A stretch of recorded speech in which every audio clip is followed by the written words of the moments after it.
नमस्कार मित्रांनो, आज आपण या व्हिडिओमध्ये कास्टसाठी लागणारा कास्ट ॲफिडेव्हिट फॉर्म नंबर 2 आणि कास्ट ॲफिडेव्हिट फॉर्म नंबर 3 कशाप्रकारे भरून घ्यायचा आहे, याच्याविषयी आपण संपूर्ण माहिती घेणार आहोत.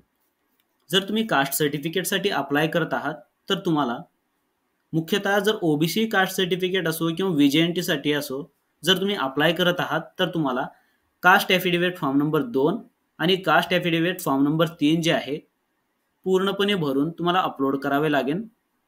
तर यामध्ये जे तुम्हाला कास्ट फॉर्म नंबर 2 जे आहे ॲफिडेव्हिट ते कशाप्रकारे भरायचं आहे याची आपण सर्वप्रथम माहिती घेऊया.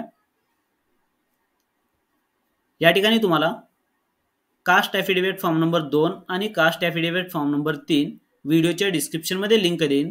तुम्ही डायरेक्टली पण त्याचा डाउनलोड करून प्रिंट आउट करून तुम्ही भरू शकता, भरून तुम्ही अपलोड करू शकता. तर यामध्ये जे तुम्हाला फॉर्म नंबर 2 मध्ये जो कोणी अर्जदार असतील, अर्जदाराचं या ठिकाणी नाव टाकायचंय. अर्जदार जो कोणी असेल त्यांचं या ठिकाणी नाव टाकायचे. जसे की तुम्हाला एक एक्झाम्पल मध्ये दाखवतोय. फॉर्म नंबर 2 आणि 3 जे या ठिकाणी भरलेलं आहे, तर या ठिकाणी जो कोणी अर्जदार असेल, अर्जदाराचं या ठिकाणी नाव टाकायचंय. अर्जदार जर 18 वर्षापेक्षा कमी असेल तर त्यांच्या वडिलांचं नाव या ठिकाणी टाकून अर्जदार वडील करून त्यांचे या ठिकाणी डिटेल्स टाकू शकता. किंवा अर्जदाराचे वय 18 पेक्षा जास्त असतील, अर्जदार स्वतः असतील, तर या ठिकाणी अर्जदाराचं या ठिकाणी नाव टाकून घ्या. त्यानंतर अर्जदाराच्या वडिलांचं नाव या ठिकाणी टाकून घ्या. जसे की सन ऑफ, डॉटर ऑफ जे असतील ते या ठिकाणी वडिलांचं नाव या ठिकाणी टाकून घ्यायचंय.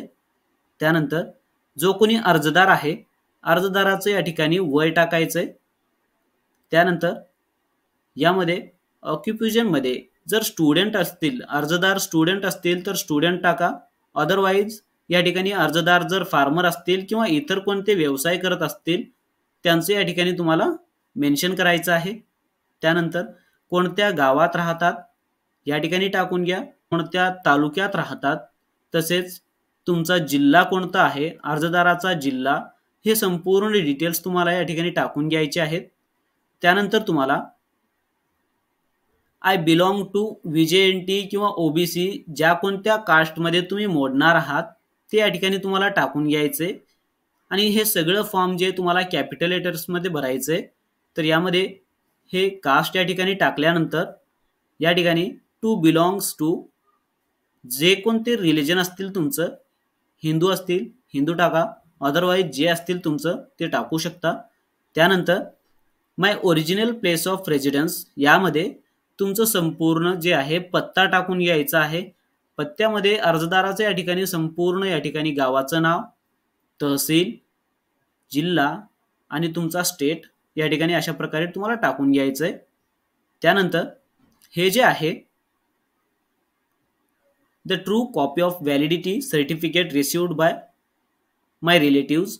जर तुमच्या रिलेटिव्हमध्ये कोणाचे कास्ट व्हॅलिडिटी निघालेले असतील तर त्यांचे या ठिकाणी संपूर्ण नाव टाकायचंय. आणि या ठिकाणी जे कोणाचे म्हणजे ज्यांचे कोणाचे निघालेले आहेत त्यांचे या ठिकाणी नाव टाकून घ्यायचंय. पूर्णपणे नाव टाकायचंय, संपूर्ण नाव टाकल्यानंतर आणि द सेड पर्सन इज माय, जर तुमचे ब्रदर असतील तर या ठिकाणी ब्रदर टाका. तुमच्या रिलेशनमध्ये ते कास्ट व्हॅलिडिटी जे आहे कोणत्या रिलेशनमध्ये मोडतात, काका असतील, वडील असतील किंवा भाऊ बहीण जे कोणत्या रिलेशनमध्ये मोडत असतील, हे वरचे 2 सदस्यापैकी एक ते या ठिकाणी तुम्हाला टाकून घ्यायचं आहे. आणि त्यानंतर हे जे आहे तुम्हाला प्लेस टाकायचं आहे. ज्या ठिकाणी तुम्ही अप्लाय करत आहात त्या ठिकाणी प्लेस आणि आजचा डेट टाकायचं आहे.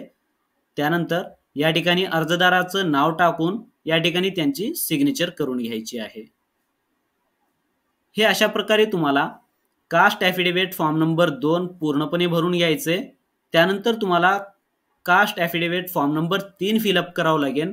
याचा पण व्हिडिओच्या डिस्क्रिप्शनमध्ये लिंक देईन, तुम्ही डाउनलोड करू शकता. आणि याचा जे आहे तुम्हाला फॉर्म नंबर 2 आणि फॉर्म नंबर 3 याचा पूर्ण PDF करून तुम्ही एका जागी मर्ज करून तुम्हाला अपलोड करावा लागेल. तर यामध्ये फॉर्म नंबर 3 मध्ये तुम्हाला या ठिकाणी अर्जदाराचं नाव टाकायचंय. जसं की या ठिकाणी मी तुम्हाला एक्झाम्पल दाखवतोय. या ठिकाणी अर्जदाराचं या ठिकाणी नाव टाकायचंय. ज्या ठिकाणी तुम्ही फॉर्म नंबर 2 मध्ये फिलअप केलात सेम त्याच पद्धतीने या ठिकाणी तुम्हाला अर्जदाराचं नाव आणि या ठिकाणी सन ऑफ डॉटर ऑफ जे असतील ते वडिलांचं नाव या ठिकाणी टाकून घ्यायचंय आणि वय टाकायचंय अर्जदाराचं या ठिकाणी.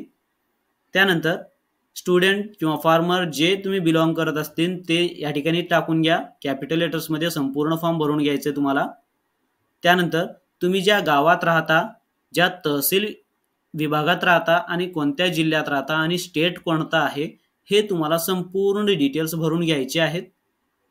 त्यानंतर महत्त्वाची एक गोष्ट म्हणजे हे जे आहे तुम्हाला ट्री डायग्राम काढायचं आहे. ट्री डायग्राम पद्धतीमध्ये काढायचं आहे. जसं की I hereby give the या ठिकाणी tree of my family or relatives या ठिकाणी ज्यांचे कोणाचे कास्ट सर्टिफिकेट तुमच्या रिलेटिव्हमध्ये आहे त्यांचं या ठिकाणी तुम्हाला ट्री डायग्राममध्ये दाखवायचं आहे. जसं की या ठिकाणी तुम्ही ज्यांचं कोणाचं कास्ट जोडणार आहात त्यांचं आणि तुमचं जे असणार आहे या ठिकाणी तुम्हाला एक डायग्राम बनवून दाखवायचे अशा पद्धतीने.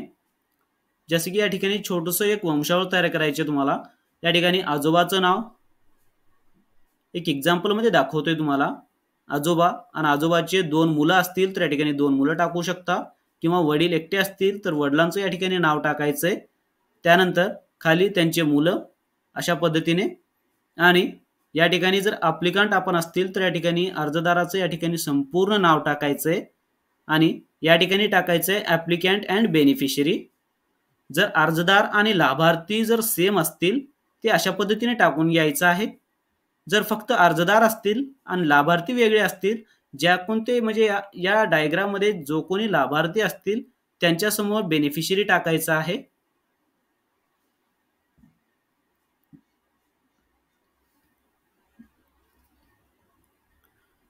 आणि या ठिकाणी तुमच्या भावाचे या ठिकाणी नाव टाकून तुम्ही त्यांचं म्हणजे जर तुम्ही भावाचं या ठिकाणी कास्ट सर्टिफिकेट जोडणार आहात ते अशा पद्धतीने तुम्हाला टाकून घ्यायचं आहे. जसं की कास्ट सर्टिफिकेट होल्डर अशा पद्धतीने टाकायचं आहे आणि त्यांचं कास्ट सर्टिफिकेट, निर्गम उतारा आणि आधार कार्ड असे 3 डॉक्युमेंट तुम्हाला अपलोड करायचे आहेत. त्यासोबतच वंशावळीसुद्धा तुम्हाला अशा पद्धतीने बनवावं लागेल जे की तुम्ही ज्यांचं कोणाचं कास्ट जोडणार आहात त्यांचं आणि तुमचं जे आहे रिलेशन तुम्हाला दाखवावं लागणार आहे की तो रिलेशनमध्ये तुम्हाला काय होणार आहे हे अशा पद्धतीने तुम्हाला दाखवून घ्यायचं आहे. जर 2 आजोबा असतील तर या ठिकाणी दोघांचे नाव, त्यांच्या वडिलांचे या ठिकाणी वरी नाव आणि त्यांच्या दोघांचे अशा पद्धतीने तुम्हाला एक छोटंसं एक ट्री डायग्राम बनवायचं आहे, एक वंशावळी बनवायची आहे. आणि हे जे आहे कपत्रक, कासरा पाणी, जसं की कपत्रक जर कोणते धारक असतील तर या ठिकाणी टाकू शकता, अन्यथा याला टाकण्याची काही आवश्यकता पण राहणार नाही. त्यानंतर तुम्हाला खाली स्क्रॉल करायचं आहे आणि या ठिकाणी प्लेस टाकून तुमचा डेट टाकायचं आहे आणि या ठिकाणी जे कोणी अर्जदार आहेत अर्जदाराचं नाव लिहून या ठिकाणी सही करायची आहे. आणि अशा पद्धतीने तुम्हाला फॉर्म नंबर जे आहे कास्ट ॲफिडेविट फॉर्म नंबर 2 आणि कास्ट ॲफिडेविट फॉर्म नंबर 3 अशा पद्धतीने तुम्हाला भरून घ्यायचं आहे. अशा पद्धतीने तुम्ही कास्ट ॲफिडेविट फॉर्म नंबर 2 आणि caste affidavit form number 3 fill up करू शकता. यामध्ये काही डाऊट असतील तर मला कमेंट सेक्शनमध्ये कमेंट करून विचारू शकता किंवा टेलिग्राम चॅनेलला जॉईन होऊन सुद्धा तुम्ही विचारू शकता. धन्यवाद.